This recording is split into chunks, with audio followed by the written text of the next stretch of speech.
سورہ فاتحہ 100 مرتبہ پڑھ کر جو دعا مانگی جائے وہ قبول ہوتی ہے۔ سورہ بقرہ کی تلاوت سے شیطان گھر سے بھاگ جاتا ہے۔ آیت الکرسی پڑھنے سے محتاجی دور ہوتی ہے۔ سورہ کہف کو ہمیشہ پڑھنے والا دجال کے فتنوں سے محفوظ رہے گا۔ والدین کی قبر پر ہر جمعہ سورہ یاسین کی تلاوت کرنے سے اس کی حروف کی تعداد کے برابر ان کے گناہ بخش دیے جاتے ہیں۔ سورہ الدخان پڑھنے سے مشکل دور ہوتی ہے۔ جو قریب المرگ ہو اس پر سورہ جاسیہ کا دم کرنے سے خاتمہ بالخیر ہوتا ہے۔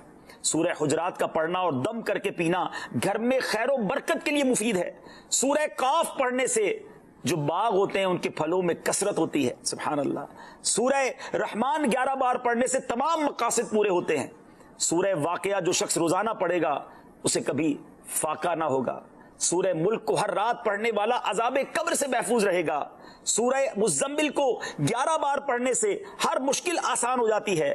سورہ مدثر کو پڑھ کر حفظ قرآن کی دعا مانگنے سے قرآن کریم کا یاد کرنا آسان ہو جاتا ہے۔ جو بچے حفظ کر رہے ہیں ان کے لیے زبردست وظیفہ ہے۔ سورہ النازعات پڑھنے سے جان کنی کی تکلیف نہیں ہوگی۔ سورہ دحا پڑھنے سے بھاگا ہوا آدمی واپس آ جائے گا۔ سورہ علم نشرح کو جس مال پر پڑھ دیا جائے اس میں خوب برکت ہوتی ہے۔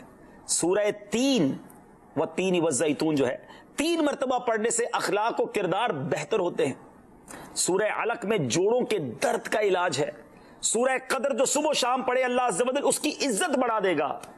سورہ بینہ برس اور یرکان کا علاج ہے۔ جس آدمی یا جانور کو نظر لگی ہو اس پر سورہ عادیات کا دم مفید ہے۔ سورہ قارعہ پڑھنے سے بلاؤں سے حفاظت رہتی ہے۔ سورہ تکاثر کو 300 بار پڑھنے سے جلد قرض ادا ہو جاتا ہے۔ کئی لوگ کہتے ہیں جناب قرض بہت ہے، چلے قرآن کا وظیفہ لے لیں، الہاکم التکاثر، یہ جو سورت ہے 300 بار پڑھنے سے بہت جلد قرض اتر جاتا ہے۔ سورہ عصر پڑھنے سے غم دور ہو جاتا ہے۔ سورہ ہمزہ اور سورہ فیل دشمن کے شر سے حفاظت کے لیے، اور سورہ قریش جان کی حفاظت کے لیے بڑی مجرب ہے، بڑا کمال کا وظیفہ ہے۔ سورہ ماعون بڑی مشکل کے وقت میں پڑھنا بہت مفید ہے۔ سورہ کوثر کی تلاوت سے بے اولاد صاحب اولاد ہو جاتا ہے۔ کئی بے اولاد بھی وظائف مانگ رہے ہوتے ہیں۔ سورہ کافرون 1/4 قرآن کے برابر ہے۔ سورہ زلزال نصف قرآن کے برابر ہے۔ سورہ اخلاص 1/3 قرآن کے برابر ہے۔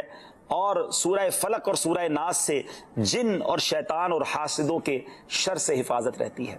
پھر کیوں نہ ہم قرآن سے دوستی کر لیں۔